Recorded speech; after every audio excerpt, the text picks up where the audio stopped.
કોંગ્રેસ એટલે કોણ? શું દલિત એટલે કોંગ્રેસ, આદિવાસી એટલે કોંગ્રેસ, પાટીદાર એટલે કોંગ્રેસ, બક્ષી પંચ એટલે કોંગ્રેસ, હિન્દુ એટલે કોંગ્રેસ, મુસલમાન એટલે કોંગ્રેસ? નહીં.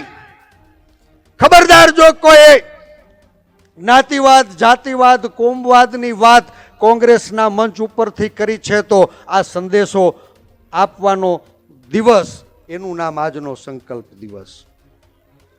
આ પરેશ ધાનાણીને ન મળે એટલે કે પાટીદારને અન્યાય, આ અમિત ચાવડાને ન મળે, જગાભાઈ ન મળે તો કે બક્ષી પંચને અન્યાય, આ તુષારભાઈને આનંદભાઈ ન મળે તો કે આદિવાસીને અન્યાય, આ ગ્યાસુભાઈ ને ઇમરાન ને બાવાન ન મળે તો કે મુસલમાનને અન્યાય, મને લલિત કગથરાને અમારી જેવા ઘણા ન મળે તો કે પાટીદારને અન્યાય. લલિત કાકા,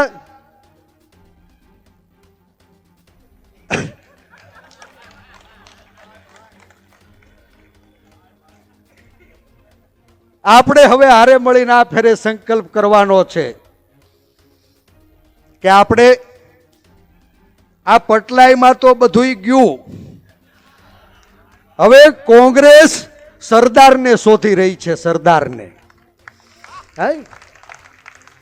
કોંગ્રેસ ફરી પાછા સરદારને શોધી રહી છે. અને એ સરદાર જેણે એક કણબી કુળની જનતાની કુખે જન્મ લીધો હતો, પણ એને સરદારનું બિરુદ હિન્દુસ્તાનના લોકોએ આપ્યું. કારણ કે સરદાર છે ને એ સૌની ચિંતા કરે, સૌની રક્ષા કરે, સૌને નેતૃત્વ પૂરું પાડે, હવને હારે લઈને હાલે ને, એનું નામ સરદાર.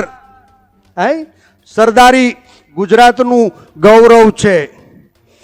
મારા સરદારે ગુજરાત કોંગ્રેસનું 25 વર્ષ પ્રમુખપણું કર્યું.